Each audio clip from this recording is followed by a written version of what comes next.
Hi, in this video let's talk about how to multiply two finite decimals. So I have here 7.3 times 4.2. Technically speaking, we should know how to multiply finite decimals because we know how to multiply fractions, and we learned that finite decimals are simply decimal fractions. So that's how I'm going to proceed. So I write an equal sign, and 7.3 I convert it into its decimal fraction form, 73 over 10. Similarly, 4.2 is written as 42 over 10 as a decimal fraction. And then here we have a fraction multiplied by another fraction. So we use the product formula for the fractions that we discussed in another video. So which says that the product of two fractions is another fraction whose numerator is simply the product of these two numerators, and denominator is the product of these two denominators. So that's how we get this. At this point, it's simply multiplying 73 and 42 the usual way, and that's how I get this. And then here's the decimal fraction. Notice the denominator has 100, and when we convert it back to a finite decimal, we count the decimal digit. We put the decimal point in such a way that the number of decimal digits is exactly equal to the power of 10 in the denominator. So the two zeros match up with two decimal digits, and everything is done. Now this is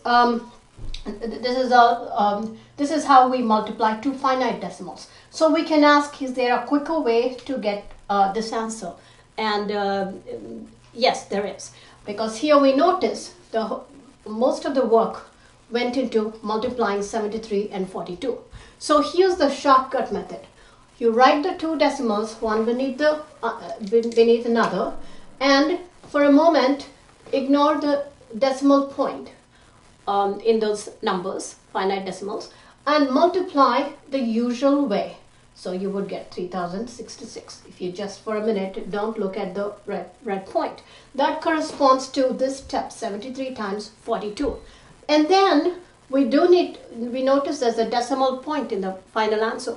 How did we get this? We said it is two decimal digits because of this power of 10, two zeros here. How did we get two zeros from this 10 and 10? How did we get these two? We got it from the decimal digits here. This 10 was due to this one decimal digits. This 10 was due to this decimal digits. So really, in this product, if we could simply put the decimal point in the following manner. We count the number of decimal digits in the first number and then in the second number. So here's one decimal digits and another decimal digits, two decimal digits. So we count off and we put the decimal point in such a way that the final answer has two decimal digits. And so this is the shortcut way. So first try to understand all these steps, because these steps explain and justify why the shortcut method is correct. And then once you understand the reasoning, you can certainly use the shortcut method to multiply two finite decimals. Thank you.